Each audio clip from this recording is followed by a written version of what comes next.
Coffee पर Kurukshetra show में मेहमानों द्वारा व्यक्त की गई राय और कमेंट्स उनके निजी विचार हैं। मेहमानों की राय को इंडिया टीवी या शो के होस्ट की राय न मानी जाए। इंडिया टीवी का मकसद किसी भी व्यक्ति या वर्ग की भावना को ठेस पहुंचाना नहीं है।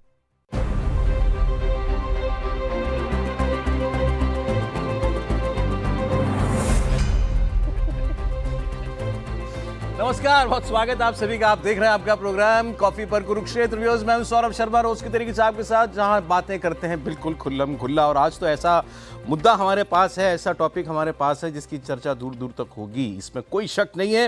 मेहमानों से मिलवा देता हूं आपको। पहले प्रदीप सिंह जी रोज की तरह हमारे साथ हैं। सर, बहुत स्वागत आपका। प्रोफेसर संगीत रागी साहब स्टूडियो में है। सर, बहुत स्वागत आपका। काला पहन के है कुछ सैटरडे विरोध प्रदर्शन है क्या? नहीं, विरोध प्रदर्शन नहीं है। आज भगवान शनि का दिन है, बस वो तो खुश रहने चाहिए। देवेंद्र पराशर जी हमारे इष्ट देवता भी हैं, तो इसलिए मजाक किया मैं। देवेंद्र जी, स्वागत आपका। न्याय का भी रंग माना जाता है। हाँ, न्याय का। हाँ, तो अब देखिए, अब आज कुछ न्याय की बात करनी है सर, ठीक है। अच्छा, आज क्या है? राष्ट्रीय स्वयंसेवक संघ की वार्षिक अखिल भारतीय कार्यकारी मंडल की बैठक इस वक्त मथुरा में चल रही है। 10 दिन की बैठक है। आपको याद होगा, बीच में खबर आई थी कि मोहन भागवत जी की और योगी आदित्यनाथ जी के बीच में 2 घंटे की मुलाकात हुई। तो आज प्रेस कॉन्फ्रेंस कर रहे थे सरकारेवा दत्तात्रेय होसबोले जी, तो वहां पर जाहिर ये सवाल उठे कि भाई योगी जी से क्या बातचीत हुई मोहन भागवत जी की। ये वैसे आमतौर पर हम देखते नहीं है कि प्राइवेट मीटिंग है उसमें उसके बारे में बहुत ज़्यादा कुछ बताया जाए, लेकिन विस्तार से बताया फिर उन्होंने कि मीटिंग में क्या था। कुंभ के विषय में ज़्यादा बातचीत हुई थी, तो उसके बारे में उन्होंने बताया। ये तो एक विषय। उन्हीं से उसमें सवाल हुआ कि जो नारा है बटोगे तो कटोगे, नारा है योगी जी का। योगी जी ने बोला था पहली बार, कहाँ बोला था ये भी आपको बता देता हूँ। आगरा में उन्होंने बोला था, एक कार्यक्रम था राष्ट्र की एकता, वहां उन्होंने बांग्लादेश के संदर्भ में कहा था बटोगे तो कटोगे, वैसे ही हाल हो जाएगा। तो सवाल हुआ कि इसके बारे में आपकी क्या राय है, इस नारे को लेकर के आपको क्या कहना है। तो आरएसएस की तरफ से जवाब में ये कहा गया कि भाई आप स्पिरिट देखिए इस नारे की क्या है। और हम पहले से ये कहते हैं, हमारा गीत है, हिंदू भाव को जब जब भूले आई विपदा महान, भाई छूटे धरती कोई मिटे धर्म संस्थान। तो आज की भाषा में इसको कहने का ये एक तरीका है, बटोगे तो कटोगे। आपकी धरती आपसे अलग हो जाती है तो कटने का वही मतलब है। सीधे सीधे शब्दों में आरएसएस ने आज इस नारे को एंडोर्स कर लिया। अब इसमें 2 बातें हैं।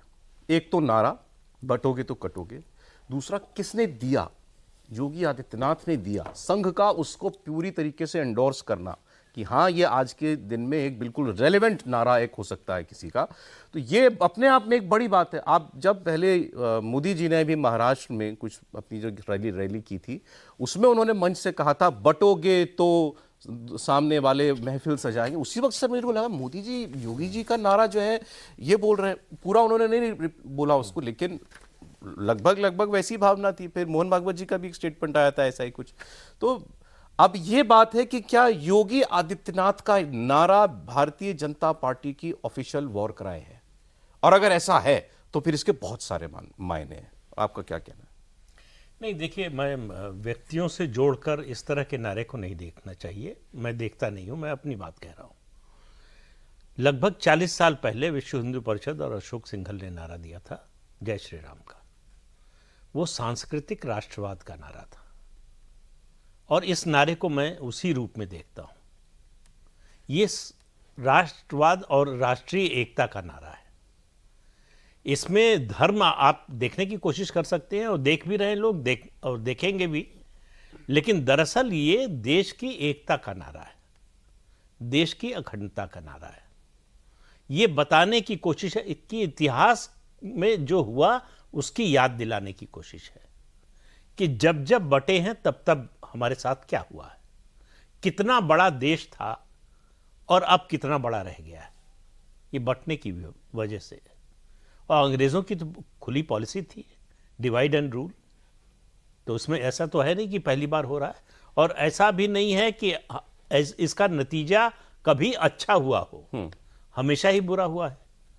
तो नारा वो है जो लोगों के दिल में उतर जाए, लोग मान ले कि हाँ ये बात सही है, तर्क वितर्क की गुंजाइश न रह जाए कि कोई कहे कि नहीं नहीं ठीक है, नहीं ठीक है, ये बोलना चाहिए था, ये नहीं बोलना चाहिए था। इस नारे को लेकर इस तरह का कोई कंफ्यूजन नहीं है। जय श्री राम के नारे को लेकर जिस तरह से लोगों ने स्वीकार कर लिया था, आम लोगों ने, आम हिंदुओं ने कहिए स्वीकार कर लिया था, दूसरे लोगों के लिए उस जय श्री राम का नारा भी जो है वो उनके लिए सांप्रदायिक नारा था। उनके लिए जो है ये बाकी धर्मों और खासतौर से मुस्लिम विरोधी नारा था, सांप्रदायिक नारा था। इस नारे को भी इसी रूप में दिखाने की कोशिश हो रही है।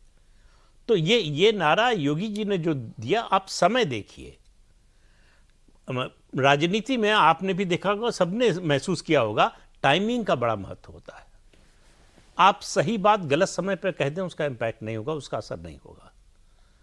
लेकिन सही समय पर अगर आप सही बात कहते हैं और सही आदमी कह दे, और सही आदमी कह दो, तो फिर सोने में सुहागा हो जाता है कि जिसकी क्रेडिबिलिटी योगी जी ने कहा सर, देखिए दो तरह की चीजें होती है। आप इसको अंडर प्ले मत कीजिए ना। अंडर प्ले नहीं कर रहे हम अंडर प्ले नहीं कर रहे हैं, लेकिन हम इस नारे के महत्व को कम नहीं करना चाहते। हम ये कह रहे हैं, ये नारा योगी जी के अलावा अगर किसी ने दिया होता, मैं प्राइम मिनिस्टर की बात नहीं कर रहा हूं, तो शायद उसका उतना इंपैक्ट नहीं पड़ता। बिल्कुल रूटीन की तरह खबर बनती है एक दिन और खत्म हो जाता। क्यों असर पड़ रहा है योगी जी का? क्योंकि उनकी क्रेडिबिलिटी है ऐसी, उनकी जो पहचान है वो पहचान अपनी पहन कर चलते हैं। उनको बताने की जरूरत नहीं है कि मैं हिंदू हूं, हिंदुत्व में विश्वास करता हूं, सनातन हूं, सनातन संस्कृति में मेरा विश्वास है, उसकी पुनर्स्थापना करना है। वो जो उत्तर प्रदेश में कर रहे हैं वो लोगों को दिखाई दे रहा है। वो उनको कहने की जरूरत नहीं है। इसलिए जैसे ही उन्होंने कहा बटोगे तो कटोगे, और संदर्भ था बांग्लादेश, तो टाइमिंग बिल्कुल परफेक्ट थी, जिसको कहते हैं चूल से चूल मिला देना। नहीं, अब इस नारे को अगर बीजेपी ऑफिशियली अडॉप्ट कर रही है, देवेंद्र बताएंगे किस हद तक इसको सही कहा जा सकता है, लेकिन अगर ऐसा हो रहा है तो क्या ये सिग्निफिकेंट बात नहीं है? नहीं, देखिए, पार्टी की दो स्थिति होती है। एक कोई नारा हो, कोई स्लोगन हो, और कोई सिद्धांत हो, कोई बात हो, उसको अडॉप्ट करना, उसको प्रचारित और प्रसारित करना। दूसरा यह है कि उसके सामने कोई विकल्प ही ना बचे। इस नारे का विरोध बीजेपी में कौन कर सकता है, बताइए हमें। और वो अगर जो करेगा उसका क्या हाल होगा, मतलब हाल से मेरा मतलब है उसकी छवि क्या। नहीं सर, लेट्स बी ऑनेस्ट, नारा योगी जी ने दिया था। योगी जी ने ये सोच के तो नहीं दिया होगा कि भाई कल को इसको प्रधानमंत्री भी बोले और मोहन भागवत जी भी यही बात कह दें, ये सोच के तो नहीं दिया होगा, लेकिन वैसा हुआ। तो भाई अब बीजेपी के अंदर ऐसे तो लोग हो सकते हैं ना कि यार ज्यादा बड़ा नहीं बनाना है। अब कल को कि मोदी जी भी योगी जी का नारा बोलेंगे क्या?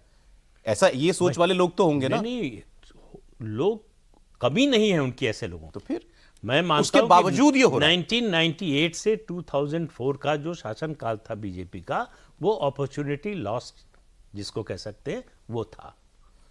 कि वो मौका था एसर्शन का, अपने सिद्धांत का, अपनी जो बिलीफ है, जो आपका विश्वास है, उसको स्थापित करने का।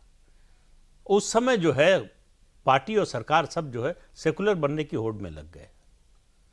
मैं पहले भी कह चुका हूं, फिर से दोहरा रहा हूं, हो सकता है तीसरी चौथी बार भी कहूं, कि आप कल्पना कर सकते हैं बीजेपी का इलेक्शन कैंपेन चल रहा है और एक तरफ अटल जी की फोटो लगी है, दूसरी तरफ मुशर्रफ की, और रथ निकल रहा है। ये 2004 में हुआ। तो ये अकल्पनीय बात थी। जनसंघ से लेकर आज तक कभी इस तरह के कैंपेन की, बीजेपी का कैंपेन इस तरह का होगा कोई कल्पना नहीं कर सकता था। वही आडवाणी जी के साथ हुआ।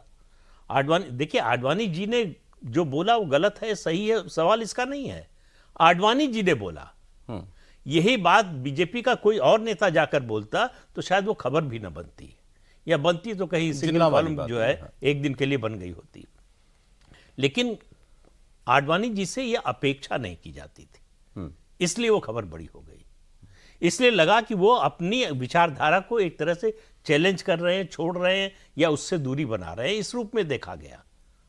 और ऐसा नहीं कि इससे पहले किसी ने ये बात बोली नहीं हो, लेकिन आडवाणी जी ये बोल सकते हैं, इसकी कल्पना नहीं थी। उसी तरह से जैसे प्रणब मुखर्जी संघ के मुख्यालय चले जाएंगे, ये कोई कल्पना कांग्रेस में कर सकता है? Coming back to Yogi ji, आपका कहना है योगी जी ने ये बात कही, बात इतनी जचने वाली है ये बीजेपी के लिए कि चाहे आपकी पार्टी के अंदर किसी को ये भी लगता हो कि भाई योगी जी के नारे को इतना बड़ा बनाया जाए, फिर भी लेकिन जरूरत है आज। देखिए, केवल जचने की बात नहीं होती, बात होती है जो बोल रहा है उसका कन्विक्शन कितना है इस पर।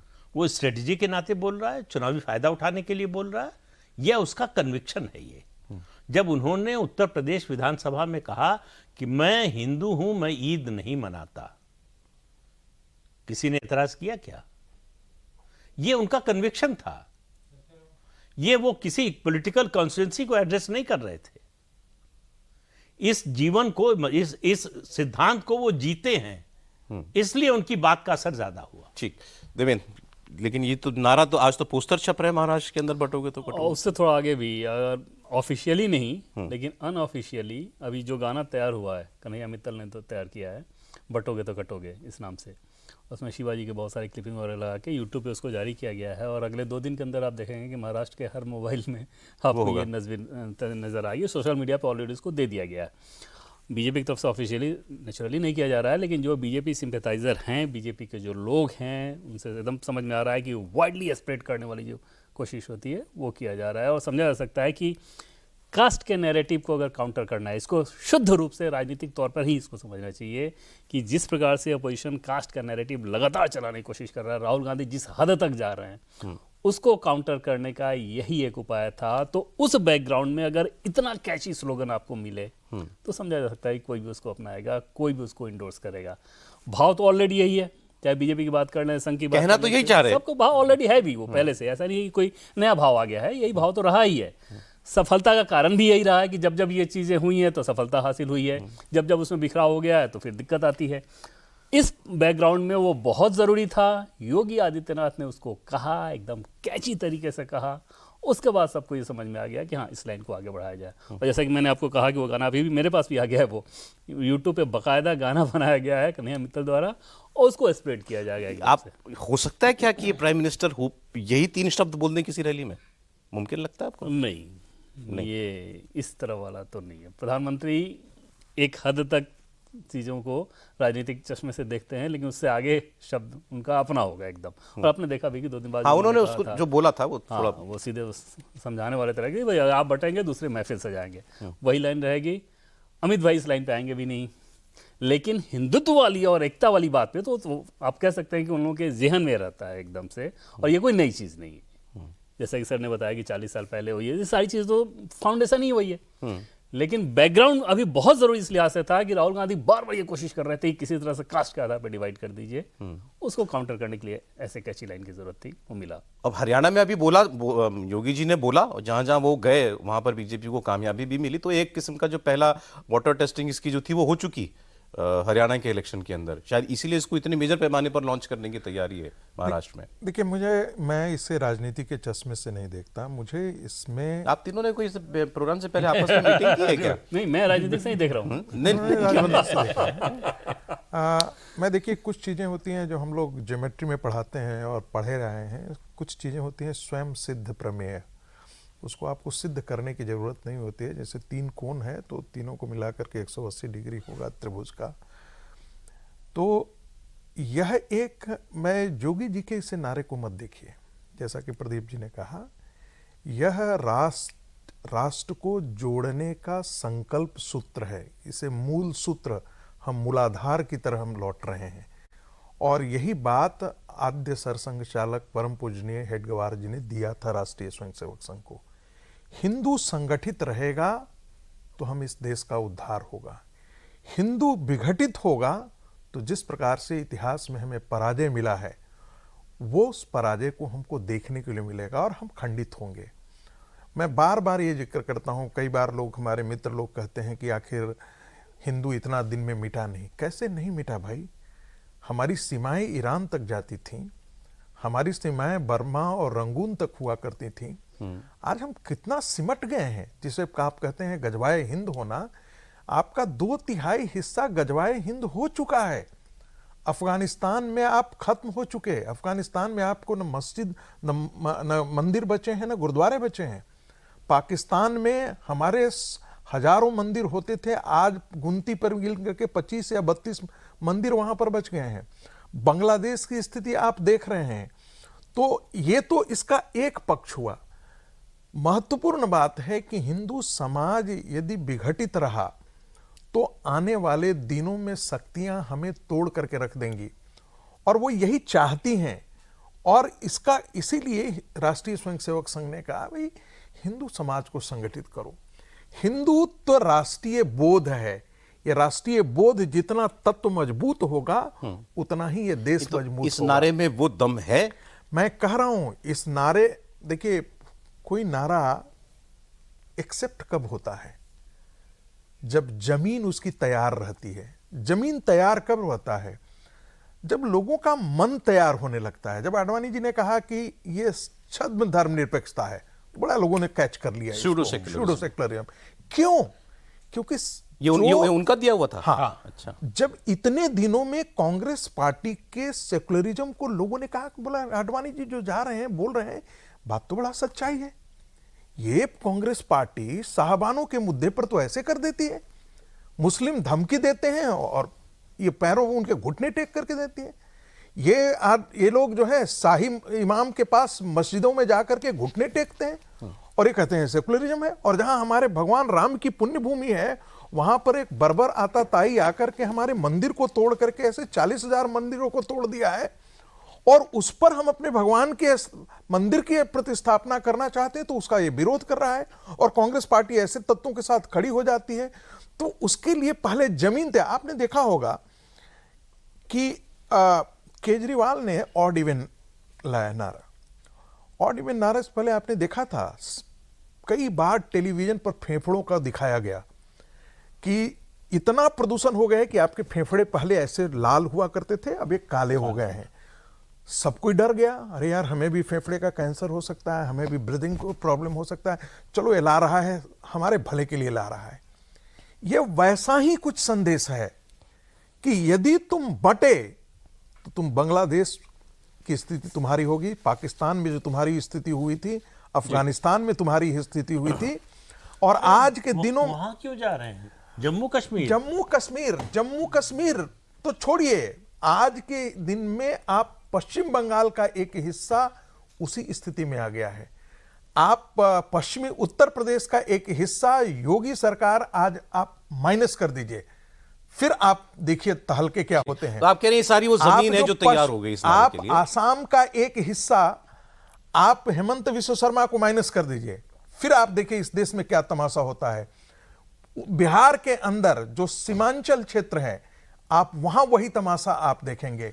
तो ये पूरा देश आज एक ढंग से उस शिकंजे के अंदर आकर के खड़ा हो गया है, जहां पर एक बार लगता है कि इन ताकतों को यदि एक बार यदि जम करके इनके साथ यदि मुकाबला नहीं किया गया, ऐसी विघटित करने वाली ताकतों के साथ हिंदू ताकत यदि समेकित होकर के इकट्ठा नहीं होता है, तो देश का भला नहीं एक बड़ी होगा। इंटरेस्टिंग बात अखिलेश यादव ने कही है, इसकी बात करनी चाहिए। मेरे भी दिमाग में था एक्चुअली ये सवाल, तो पहले देवेंद्र इसको क्लैरिफाई कर सकते हैं। अखिलेश यादव ने कहा कि इस नारे के बारे में बोलते हुए, ये नारा एक लैब में तैयार हुआ है और उसके बाद नारा जब तैयार हो गया तो उनको इसको किसी से कहलवाना था पब्लिक में इसको भेजने के लिए।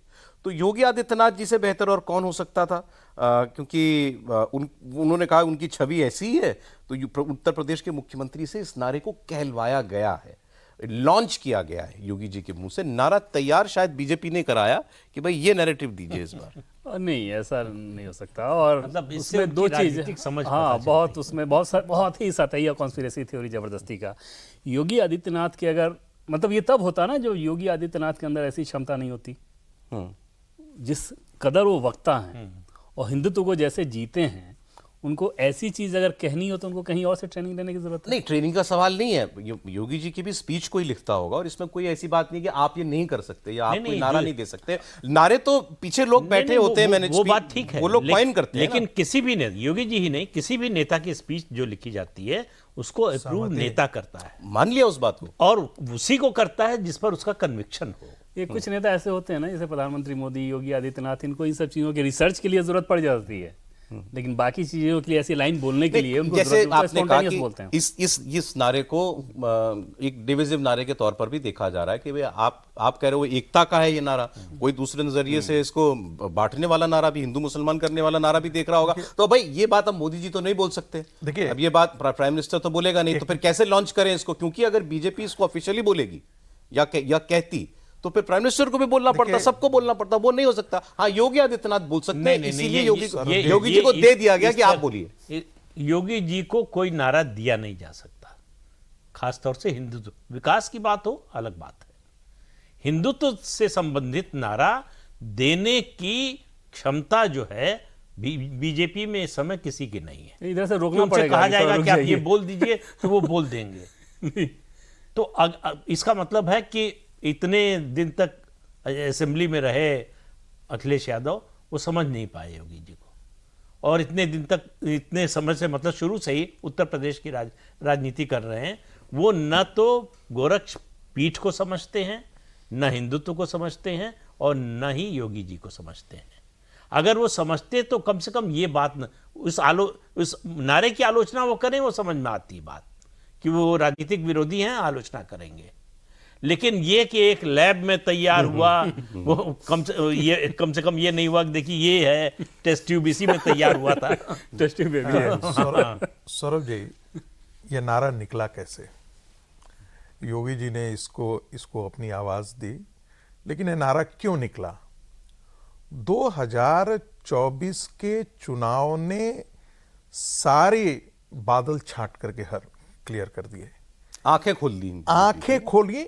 मुझे तो लगता था, हम आपके साथ जब 4 महीना हम लोग गर्मी में धूप में बोल रहे थे, तब भी हम यही कहते थे कि बीजेपी की यदि आंखें फूटी हुई हो तो मुझे नहीं मालूम है, लेकिन बीजेपी यदि ये समझती है कि उसे मुसलमानों का वोट मिलेगा तो ये अपनी गलतफहमी निकाल करके तब स्ट्रेटजी तैयार करनी चाहिए।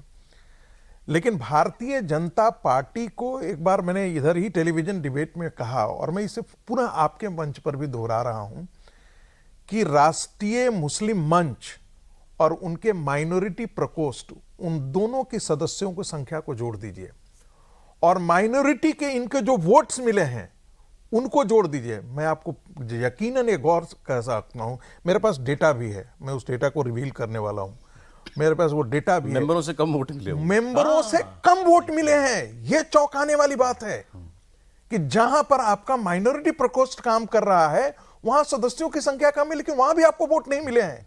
ये क्या आंखें नहीं खोलती है कि एक समाज जो, उसके लिए शिक्षा बेनिफिट कितना मिला है उसके कोई फर्क नहीं पड़ता, उसको मकान मिला है उससे कोई फर्क नहीं पड़ता, उससे रोटी मिली उससे कोई फर्क नहीं पड़ता, उसको स्वास्थ्य सुविधा लिया। आपको हैरानी होगी कि शहरों में जो बेनिफिशियरी हैं वो ज्यादा वही हैं, उससे कोई फर्क नहीं पड़ता। वो किसके लिए वोट कर रहा है? वो इस्लाम के नाम पर वोट कर रहा है अंदर अंदर। उसको कौन संजय, वो दीन के लिए लड़ाई लड़ रहा है। आप हैरान करने वाली बात है। मैं आपको पता है, मैं इसमें कोई किंतु परंतु नहीं लगाता, इसलिए आंखें खोलने वाली हैं। और मुझे लगता है कि यह बात भारतीय जनता पार्टी को और प्रधानमंत्री जी को भी कहीं ना कहीं जरूर चुभा होगा। मैं मान नहीं सकता कि कोई भी संवेदनशील व्यक्ति जो मुसलमानों के लिए इतना करे, दिल उड़े करके, मैं तो सोचता हूं प्रधानमंत्री जी ने ऐसा क्या कुछ नहीं किया। और उन्होंने अपना गियर तब बदला जब प्रथम चरण का चुनाव हो जाने के बाद उनको जब हिंट मिला, कहीं से इनपुट आया कि नहीं ये तो डॉक्टर अंबेडकर ने लिखा है, और उस दिन ये बड़े खुश थे। डॉक्टर अंबेडकर ने लिखा है अली ब्रदर्स के बारे में, बहुत बड़े राष्ट्रवादी थे, लेकिन जब चुनने का मौका आया देश और अपने मजहब में, तो उन्होंने मजहब को चुना। उनकी जो विल थी उसमें लिखा था कि मेरा अंतिम संस्कार, मुझे दफनाया जाए फलां देश में, भारत में नहीं। भारत जिसकी आज़ादी की लड़ाई में शामिल थे, बड़े राष्ट्रवादी मुसलमान माने जाते थे, लेकिन जब, तो इसलिए उन्होंने लिखा है, जोड़ दूं यहां पर प्रदीप जी, उन्होंने ही कहा कि एक खिलाफत मूवमेंट जब चला तो खिलाफत मूवमेंट में कोई भी हिंदू नेता गांधी जी के साथ नहीं खड़ा था। जब दूसरा मीटिंग खिलाफत की हुई तब तो एक भी नेता नहीं था, गांधी जी अकेले थे वहां पे। तो सारे मुस्लिम बड़े खुश थे, अली ब्रदर्स पढ़े हुए लोग थे, इंग्लैंड से पढ़ करके आए थे, सब साथ थे, बड़े गांधी जी की प्रशंसा कर रहे थे। जब खिलाफत महमूद सस्पेंड हो गया तब यही अली ब्रदर्स ने कहा, एक गिरा से गिरा मुसलमान भी गांधी से बेहतर है।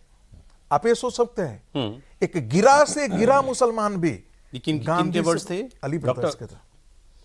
तो आप ये अंदाजा लगा सकते हैं, जिन्ना का 1940 का एक स्टेटमेंट आपने, आप वो सुनेंगे, हिंदू और मुसलमानों के बीच में समझौता तो हम हो जाता, लेकिन कुरान इसकी इजाजत देता है क्या?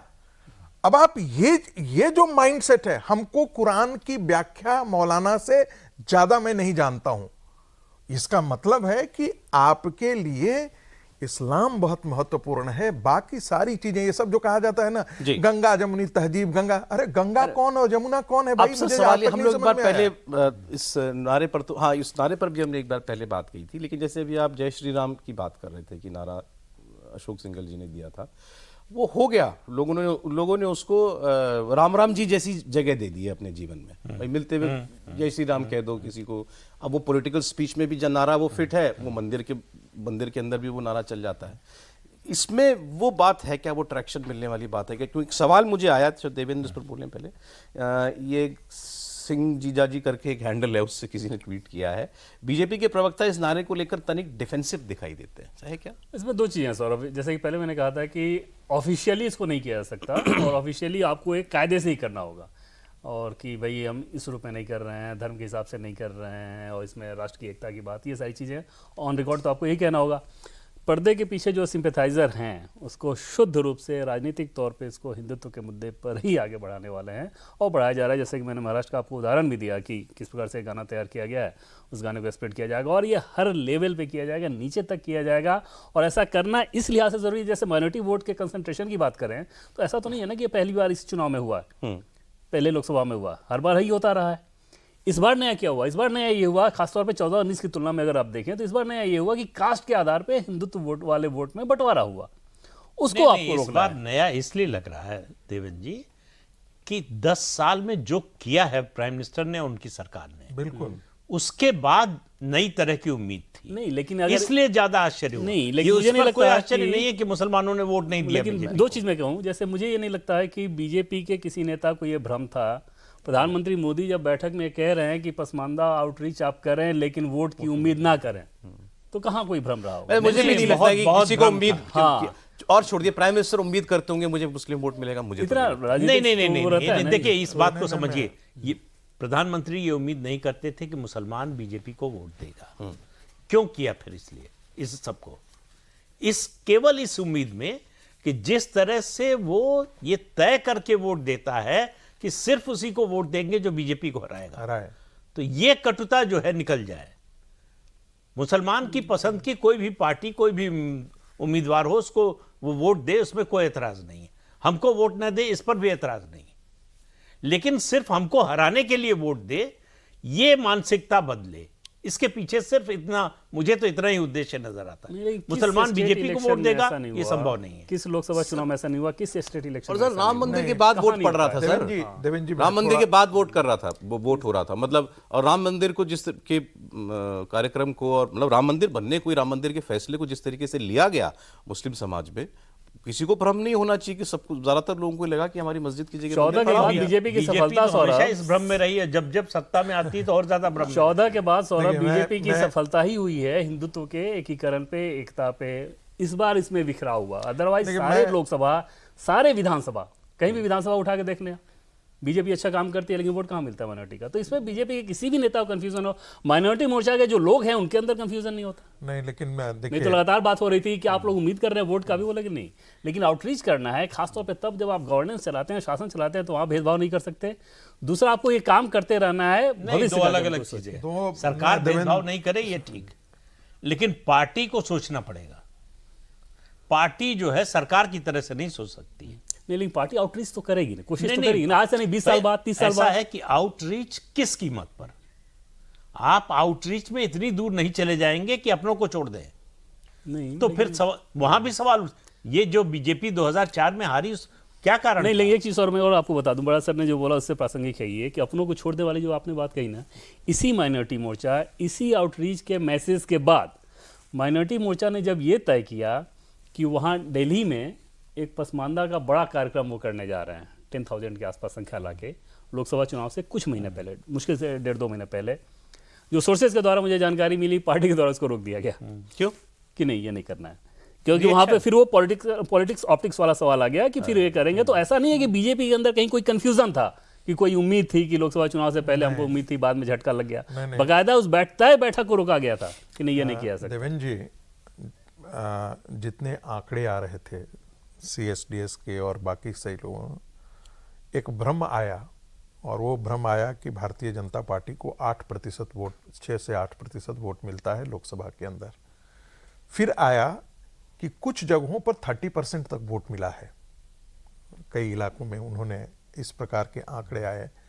इससे कहीं न कहीं भारतीय जनता पार्टी को यह लगा कि यदि वाकई प्रधानमंत्री जी की जितनी कोशिश रही है, आप जरा देखिए क्या भारतीय जनता, सब कोई जानता था कि अलीगढ़ मुस्लिम यूनिवर्सिटी जो है इस देश के विभाजन के जो वैचारिक अधिष्ठान का केंद्र रहा है। इसके बावजूद भी प्रधानमंत्री जी वहां पर गए, तो प्रधानमंत्री जी ने अपने से बड़ा दिल दिखाने की कोशिश की। हर तरीके से प्रधानमंत्री जी ने जो भी एंटी मुस्लिम बातें की गई उनका टिकट काट करके उनको रोक दिया गया। किस लिए किया था? इसीलिए दिखाया गया था कि मुसलमानों के समझ, मुझे ऐसा लगता था कि यदि भारत के मुसलमान यदि इस चुनाव में इस प्रकार का वोटिंग नहीं करते, मैं फिर गंभीरता से कह रहा हूं, भारत के राजनीति की तस्वीर कुछ अलग होती और भारतीय जनता पार्टी के मंथन की दिशा कुछ अलग होती। लेकिन जिस प्रकार से भारतीय जनता पार्टी को सिर्फ हराने के लिए मुस्लिम पर्सनल लॉ बोर्ड, मदरसों से लेकर के मस्जिदों से आवाज लगाई गई है, यहां से उत्तर से लेकर के दक्षिण तक जितने मौलानाएं और जितनी बाहरी ताकतें थी, सारी ताकत झोंक दी गई कि ये जो बैठा हुआ है, ये जो त्रिपुंड लगा करके प्रधानमंत्री घूमता है, ये जो केदारनाथ से बद्री आश्रम तक और इस पूरे देश के हिंदुत्व का कायाकल्प करने में ये जो प्रधानमंत्री लगा है, इसको पराजित करो। ये पराजय जरूर है, हिंदुत्व की पराजय के लिए मुसलमानों ने वोट किया है, मुझे इसमें कोई गलतफहमी नहीं है। और भारतीय जनता पार्टी के अभी भी लोगों को, एकाध प्रवक्ताओं को मैंने अभी भी सुना, जब मैंने ये सवाल किया, उनकी अपनी मजबूरी हो सकती है, मैं समझ सकता हूं। जैसा देवेंद्र जी ने कहा, प्रधानमंत्री जी ऐसा कह नहीं सकते हैं, कोई पार्टी का अधिकारी ऐसा कह नहीं सकता है, नेता कह नहीं सकता है, लेकिन जो लोग जिनको हिंदू समाज जिनसे उम्मीद कर रही है, उनको बोलने में तो कोई परेशानी नहीं होनी चाहिए। नहीं, बोलने वाले बोलेंगे। अब सवाल, क्योंकि आखिर का कुछ समय रह गया सर, वही जो मैं बात कह रहा था कि क्या वैसी रिसेप्टिविटी इस नारे को मिलने जा रही है? आप बांग्लादेश के संदर्भ में कोई भी सोचेगा अगर बटोगे तो कटोगे, देखो वहां क्या हो रहा है हिंदुओं के साथ, जाहिर उसके दिल में कुछ झंझन आएगा। लेकिन जब वो खुद वोट डालने जा रहा है, महाराष्ट्र में वोट डालने जा रहा है, मुझे जालना में क्या मतलब बटोगे तो कटोगे से, नहीं आएगा वो। भाई महाराष्ट्र में तो और ज्यादा सोचना चाहिए। शिवाजी की धरती है, शिवाजी की धरती है, और दंगे 93 बॉम्ब ब्लास्ट। शरद पवार जीता जागता उदाहरण है, जिन्होंने बैलेंस करने के लिए जो है वो एक हिंदू इलाके का भी नाम ले लिया कि वहां भी जो है मुस्लिम इलाके का नाम ले लिया कि वहां भी बम विस्फोट हुआ। और अभी अभी जो है देश के पूर्व गृह मंत्री का बयान कि भगवा आतंकवाद बुलवाया गया मुझसे। तो शिंदे साहब किसी और प्रदेश के तो नेता है नहीं, तो ये सब तो वहीं पर हुआ। दाऊद की भूमिका उन दंगों में क्या रही, बम विस्फोट में क्या रही, दाऊद से शरद पवार के संबंध, ये महाराष्ट्र के लोगों से छिपे हुए तो है नहीं। और महाराष्ट्र में इसका अगर असर नहीं होगा तो कहां होगा?